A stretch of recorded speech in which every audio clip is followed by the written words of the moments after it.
హరే కృష్ణ. శ్రీమద్ భగవద్గీత మొదటి అధ్యాయం 24వ శ్లోకం. ఏవ ముక్తో ఋషికేశః గుడాకేశేన భారత సేనయోరుభయోర్మధ్యే స్థాపయిత్వా రథోత్తమం. భావం: సంజయుడు ధృతరాష్ట్రునితో, ఓ ధృతరాష్ట్ర, గుడాకేశుని కోరిక మేరకు శ్రీకృష్ణుడు రథమును ఇరుసేనల మధ్య నిలిపెను. నిజానికి సంజయుడు అర్జునుని గుడాకేశ అని సంబోధించెను.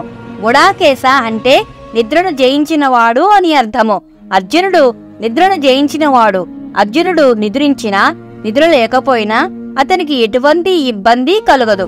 అర్జునుడు నిరంతరం జాగరూకుడై సోమర్తనము లేకుండా అలసట లేకుండా ఉంటాడు. అందుకే గుడాకేశ అని అంటారు.